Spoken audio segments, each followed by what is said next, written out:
இட்லி கடைன்னு தனுஷ் வச்சு எடுக்கிறாங்க. உடனே இந்த பக்கம் பராசக்தினு சிவகார்த்திகேயன் வச்சு எடுக்கிறாங்க.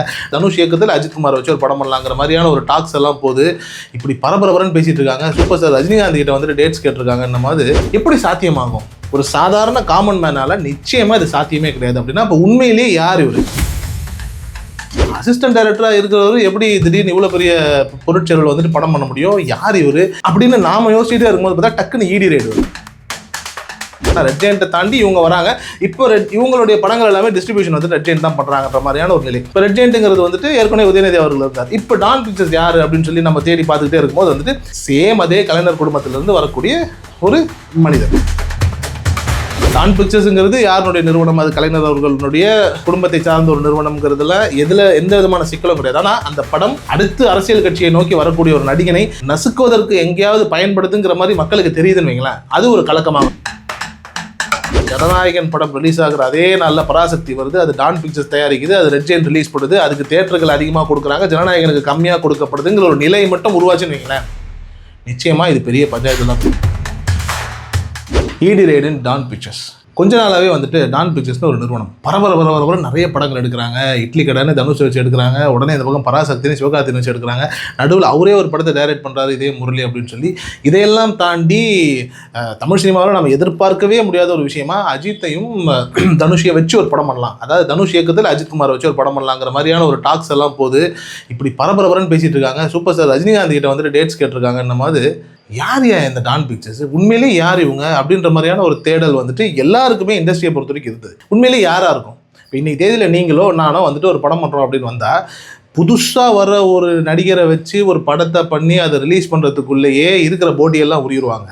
அப்படி இருக்கும்போது வந்துட்டு இன்றைக்கி தனுஷ் மாதிரியான ஒரு மிகப்பெரிய உச்சம், தமிழ் சினிமாவுடைய அடுத்த உச்சம்னு கருதப்படக்கூடிய, இல்லை தமிழ் சினிமாவுடைய மிக உச்சமாக கருதப்படக்கூடிய அஜித்குமாரையும் தனுஷையும் சேர்த்து ஒரு படம் சூப்பர் ஸ்டாரோட வந்துட்டு ஒரு டேட்ஸ் வாங்குறதுக்கான ஒரு நிலை அப்படின்னும் போது எப்படி சாத்தியமாகும்? ஒரு சாதாரண காமன் மேனால நிச்சயமாக இது சாத்தியமே கிடையாது. அப்படின்னா இப்போ உண்மையிலேயே யார் இவர்? இந்த ஆகாஷ் அப்படிங்கிறவர் யார் அப்படின்னு சொல்லி தேடிட்டே இருக்கும்போது இப்போ வந்துட்டு சமீபத்தில் ஒரு கல்யாணம் ஆச்சு. அந்த கல்யாணத்தில் வந்துட்டு இண்டஸ்ட்ரியினுடைய அத்தனை முக்கிய பிரபலங்களும் வந்தாங்க. அப்போவும் வந்துட்டு இவர் யார் அப்படின்னா, ஓகே, மோஸ்ட் இன்ஃப்ளூயன்ஷியல் ஃபேமிலியிலேருந்து ஒருத்தர் வராரு, ஒரு அசிஸ்டன்ட் டைரக்டராக இருக்காரு. அசிஸ்டன்ட் டைரக்டராக இருக்கிறவர் எப்படி திடீர்னு இவ்வளோ பெரிய பொருட்செலவில் வந்துட்டு படம் பண்ண முடியும்? யார் இவர்? எப்படி இன்னைக்கு தேதியில் வந்துட்டு அவருடைய படங்களுடைய ஒரு வரவு செலவுன்னு எடுத்துக்கிட்டோம்னா ஒரு 500-600 கோடியாவது ஈஸியாக வந்துடும். எவ்வளோ பெரிய ஒரு செல்வந்தர் வீட்டு பிள்ளையாக இருந்தால் கூட அவரை நம்பி ஒரு 500-600 கோடி ரூபா வந்துட்டு ஏன் கொடுக்கணும்? அதுவும் முதல் முறையாக வந்துட்டு படம் எடுக்கக்கூடிய ஒருத்தர், முதல் முறையாக படத்தை இயக்கக்கூடியவர். அப்போ யார் இவர் அப்படின்னு நாம் யோசிச்சுட்டே இருக்கும்போது பார்த்தா டக்குன்னு ஈடி ரைடு வருது. என்ன ஈடி ரைட்லாம் வருது அப்படின்னும் போது நிச்சயமாக இப்போ நமக்கு இருக்கிற சந்தேகம் அவங்களுக்கும் வரும். இவர் யார், இவர் என்ன அப்படின்ற மாதிரியான ஒரு நிலையெல்லாம் இருந்துகிட்டே இருக்கும்போது இன்றைக்கு தமிழ் சினிமாவினுடைய மிக முக்கியமான ஒரு டிஸ்ட்ரிபியூட்டர் இல்லை வந்துட்டு தியேட்டரை வந்துட்டு அவங்க தான் வந்துட்டு கண்ட்ரோலில் வச்சுருக்காங்கன்னு சொல்லி நம்ம எல்லாருமே பார்க்குறது, தயாரிப்பாளர் இப்படி எல்லாருமே பார்க்குறது வந்துட்டு ரெட் ஜெயண்ட் மூவிஸ். ரெட் ஜெயண்ட்டுங்கிறது யாருடைய நிறுவனம் அப்படின்னு நமக்கு நல்லாவே தெரியும். முதல் முறையாக அந்த நிறுவனம் வந்துட்டு குருவின்னு ஒரு படத்தை எடுக்கிறாங்க. அது விஜயை வைத்துத்தான் எடுக்க வேண்டும்னு சொல்லி உதயநிதி அவர்கள் கங்கணம் கட்டி கொண்டு அந்த படத்தை வந்துட்டு எப்படியோ எடுக்கிறார். அதுக்கு முன்னாடி விஷால் வந்துட்டு கூட விஷால் வச்சு ஒரு படம் எடுக்கலாம் அப்படின்லாம் பேசும்போது இல்லை, என்னுடைய முதல் படம் நான் எடுத்தால் விஜயை நான் வச்சு தான் எடுப்பேன்னு சொல்லி அந்த அளவுக்கு விஜய் மேலே வந்துட்டு ஒரு பற்றையும் அன்பையும் வெளிப்படுத்திய உதயநிதி அவர்களுடைய முதல் படம் குருவி. அவர் தான் ரெட் ஜெயண்ட் நிறுவனத்தினுடைய நிறுவனர், ஓனர், இப்படி என்ன வேணாலும் வச்சுக்கலாம்.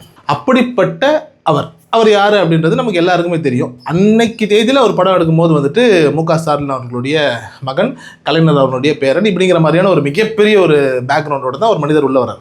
ஆனால் அன்னைக்கு தேதியில் வந்துட்டு அவங்க எல்லாம் என்ன பண்ணாங்க அப்படின்னா, நாங்கள் இன்னாருத்தான், நாங்கள் இப்படித்தான் படம் எடுக்க போகிறோன்றதை வந்துட்டு வெளிப்படையாக சொல்லிட்டு வந்தாங்க.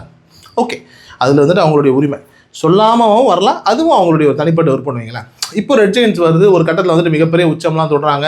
ஒரு கட்டத்தில் வந்துட்டு எந்த படம் வெள்ளிக்கிழமை ஒரு 4 படம் வருதுன்னா அதில் 3 படம் ரெட் ஜெயண்டாக தான் இருக்கும். மீதி ஒரு படமும் வந்துட்டு ரெட் ஜெயண்ட் வந்துட்டு கொஞ்சமாக இடம் கொடுத்தாங்கன்னா அவங்க வந்து படத்தை போட்டுக்கலாங்கிற இந்த ஒரு நிலையில தான் அவங்க வந்துட்டு ஆல்மோஸ்ட் வந்துட்டு கொடி கட்டி பறந்தாங்க. இது ஒரு சாரார் என்ன சொன்னாங்க அப்படின்னா, இல்லைங்க இவங்க அடிச்சு பிடிச்சி வாங்குறாங்கன்னு. இன்னொரு சாரார், அதாவது பெரும்பாலான சாரார் என்ன சொன்னாங்க அப்படின்னா, இல்லை இன்னைக்கு தேதியில் வந்துட்டு டிஸ்ட்ரிபியூட்டர்ஸுக்கு மத்தியிலையும் சரி, தயாரிப்பாளர் தியேட்டர் அசோசியேஷனுக்கு மத்தியிலையும் சரி ஏகப்பட்ட குழப்பங்கள் இருக்குது. பட் ரெட் ஜெயண்ட் உள்ளே வந்துச்சு அப்படின்னா என்ன படம், எவ்வளோ பங்கீடு, யாருக்கு என்ன போகணுங்கிறத ரொம்ப தெளிவாக, ரொம்ப கிறிஸ்டல் கிளியராக அழகாக பிரித்து பர்ஃபெக்டாக எந்தெந்த தரப்புக்கு எவ்வளோ போகணுமோ அதை கொடுத்துட்டு அவங்களுக்கு என்ன கமிஷன் எடுத்துக்கணுமோ அதை கரெக்டாக எடுத்துக்கிட்டு கணக்கு வழக்கில் ஒரு டிரான்ஸ்பரன்சி வச்சுருக்காங்க.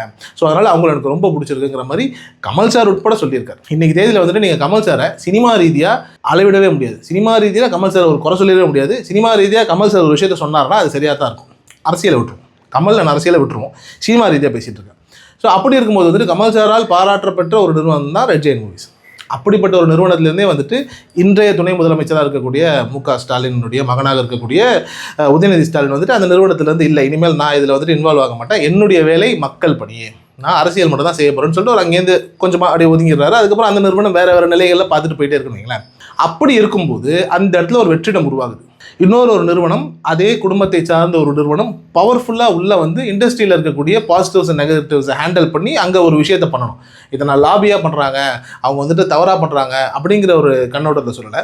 ஏற்கனவே இப்போ நம்மளை எடுத்துப்போமே, இப்போ நமக்கு வந்துட்டு ஏற்கனவே ஒரு இடத்துல வந்துட்டு ஒரு அதிகாரம் இருக்குது, ஒரு தெரிந்த ஒரு நிலை இருக்குது, ஒரு பணமும் இருக்குது அப்படின்னும் போது நாம் ஒரு தொழில் செஞ்சுட்ருக்கோம். ஒரு கட்டத்தில் வந்துட்டு அந்த ஊர்லேருந்து நாம் வந்துட்டு புலம்பெயர்ந்து வேறு இடத்துக்கு போகிறோன்னும் போது நம்ம என்ன பண்ணுவோம், நம்மளுடைய கான்டாக்ட்ஸு, நம்மளுடைய செல்வாக்கு எல்லாத்தையும் ஒன்று அங்கேருந்து பிச்சுக்கிட்டு அந்த அடுத்த ஊருக்கு மாறிடுவோம்.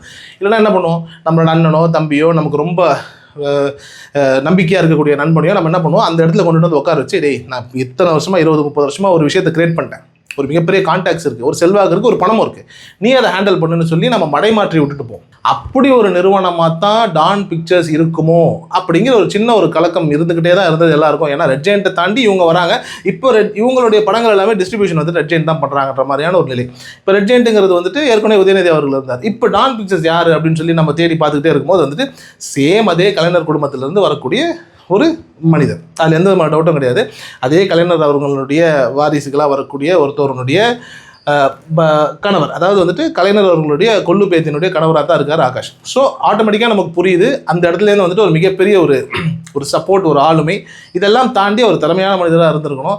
எவ்வளோ 1000 கோடியை கொடுத்தாலும் வந்துட்டு மனுஷன் கேர்ஃபுல்லாக ஹேண்டில் பண்ணி பர்ஃபெக்டாக வந்துட்டு படத்தை பண்ணிடுவாருங்கிற அந்த ஒரு திறமையும் நம்பிக்கையும் அந்த குடும்பத்துக்கு கொடுத்துருக்கணும். ஸோ ஆட்டோமேட்டிக்காக ஒரு ஃபண்டிங் வருது, இல்லை எந்த விதமான டவுட்டும் கிடையாது. ஆனால் இப்படி ஒரு விஷயம் வந்துட்டு இவங்க என்ன பண்ணுறாங்க அப்படின்னா, ரொம்ப அழகாக தேவையில்லாமல் தண்டோரா தம்பட்டெல்லாம் போட்டு அடிச்சிக்காமல் நம்ம பாட்டு நம்ம வேலையை பார்ப்போம், அப்போ தான் பர்ஃபெக்டாக இருக்கும்னு சொல்லி இந்த பேக்ரவுண்டை வெளியில் காட்டிக்காமல் இவங்க வந்ததே என்ன பொறுத்தவரைக்கும் அழகு தான். டான் பிக்சர்ஸ் யாருன்னு தெரியாமல் அழகாக வந்ததே அழகு தான். பட் இந்த இடி ரைடு மூலிமா அது வெளியில் தெரிய ஆரம்பிச்சிருச்சுன்னு மேக்ஸிமம் மக்களுக்கு வெளியில் தெரிய ஆரம்பிச்சிருச்சு. அது தவறும் கிடையாது, வெளியில் தெரியறது ஒன்றும் சிக்கலும் கிடையாது. ஏன்னா ஒரு ஆளுங்கட்சியை சார்ந்த இல்லை ஒரு அரசியல் பிம்புலம் உள்ள ஒரு குடும்பத்திலேருந்து வேறு யாரும் வந்து சினிமாவிலையோ ஒரு எந்த தொழிலும் பண்ணக்கூடாதுன்னு எதுவும் கிடையாது. அந்த பணத்தை வந்துட்டு இவங்க போட்டு வந்துட்டு முதலீடாக பண்ணி தொழில் பண்ணக்கூடாதுன்னா எந்த விதமான வரையறையோ இல்லைன்னு வைங்களேன். என்னென்னமோ விஷயங்கள் தவறாக நடக்கிறதுக்கு முறையாக லீகலைஸ்டாக இருக்கக்கூடிய ஒரு தொழிலில் ஒரு நிறுவனம் வந்து நடப்பது தவறு கிடையாது, அவங்களுடைய ஒரு தனிப்பட்ட விருப்பம்.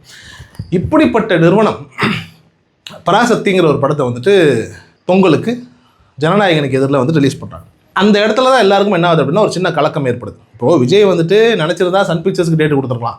பட் டேட்டு கொடுத்தோம் அப்படின்னா தேவையில்லாத சிக்கலாகும். இப்போ சன் பிக்சர்ஸ் யாருன்னு நமக்கு தெரியும், அதுக்கும் ஆளுங்கட்சிக்கும் என்ன தொடர்புன்னு தெரியணும் போது நம்ம டோட்டலாக வெளியேறிட்டு வேற ஒரு நிறுவனத்துக்கு நம்ம படத்தை கொடுப்போம், ஒரு பெங்களூர் பேஸ்டு ஒரு கம்பெனிக்கு நம்ம கொடுத்து ஏன்னா இது நம்மளோட கடைசி படம், இந்த படத்தை எப்படியாவது நம்ம ரிலீஸ் பண்ணி அதை வெற்றி படமாக கொடுத்துட்டு இண்டஸ்ட்ரி விட்டு வெற்றி நாயகன் அப்படின்னு சொல்லி வெளியேறணும்னு சொல்லி விஜய் கணக்கு போட்டுட்டு இருக்கும்போது கரெக்டாக அதே நாளைக்கு பராசக்தியை டான் பிக்சர்ஸ் கொண்டுட்டு வந்து நிப்பாட்டுது, ரெட் ஜெயண்ட் ரிலீஸ் பண்ணுதுன்னும் போது தான் விஜய் ரசிகர்களாக இருக்கட்டும் மற்ற எல்லாருக்குமே வந்துட்டு ஒரு சின்ன ஒரு கலக்கம் ஏற்படுது. ஏன் இப்படி பண்ணணும், ஒரு 2 மாதம் கழிச்சு வரலாம், ஒரு 3 மாதம் கழிச்சு வரலாம், அதே டைமில் வந்து விஜயை டார்கெட் பண்ணுறது என்ன இருக்குது? ஏன்னா ஏற்கனவே வாரிசு துணிவுங்கிற 2 படங்கள் ஒரே நேரத்தில் வரும்போதும் கூட துணிவு படத்துக்கு வாரிசை விட தியேட்டர்கள் அதிகமாக கொடுக்கப்பட்டதுங்கிற புகார் இன்றளவும் உள்ளது. துணிவு ரெட் ஜெயண்ட் ரிலீஸ் பண்ணுது, வாரிசு வந்துட்டு அவங்களே வந்துட்டு வேறு ஆட்களை வச்சு ரிலீஸ் பண்ணாங்க.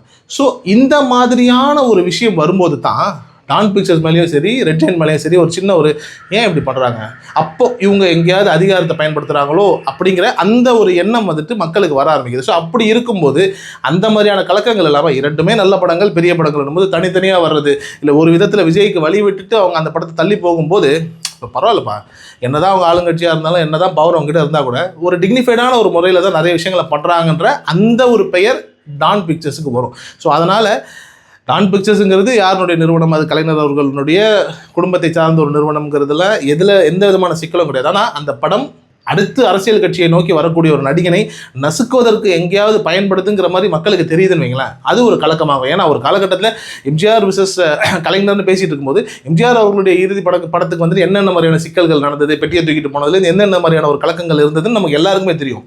ஆனால் அன்றைய காலகட்டத்தில் வந்துட்டு இவ்வளோ சோஷியல் மீடியா இல்லை, இவ்வளோ டக்குன்னு யார் தூக்கிட்டு போனான்றதை கண்டுபிடிச்சி போடுறதுக்கு ஆட்கள் இல்லை. ஆனால் இன்னைக்கு விஜய் வந்துட்டு எம்ஜிஆர் இடத்துல இருக்காரு, அப்போ விஜயினுடைய படம் வந்துட்டு தியேட்டருக்குள்ளே வரப்போகுது, இல்லை வர்றதில் சிக்கல் இருக்குது, படம் வரலன்னு வைங்களேன், நிச்சயமாக அதற்கு யார் காரணமோ அவங்க மிகப்பெரிய ஒரு பின்னடைவை சந்திப்பதற்கான வாய்ப்புகள் இருக்குது. ஏன்னா இதுவே தலைவா டைமில் நடக்கும்போது கூட அவ்வளோ பெருசாக பரபரப்புன்னு இல்லை.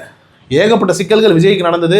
தலைவா படம் யாருனால நின்று போச்சுங்கிறது இந்தியாவுக்கே தெரியும்னு வைங்களேன். ஆனால் அப்போது இவ்வளோ வீரியமாக இந்த விஷயம் இல்லை. ஆனால் அதுவே ஜனநாயகன் படம் ரிலீஸ் ஆகிற அதே நாளில் பராசக்தி வருது, அது டான் பிக்சர்ஸ் தயாரிக்குது, அது ரெட் ஜெயின் ரிலீஸ் பண்ணுது, அதுக்கு தேட்டர்கள் அதிகமாக கொடுக்குறாங்க, ஜனநாயகனுக்கு கம்மியாக கொடுக்கப்படுதுங்கிற ஒரு நிலை மட்டும் உருவாச்சுன்னு வைங்களேன், நிச்சயமாக இது பெரிய பஞ்சாயத்து தான் முடியும்.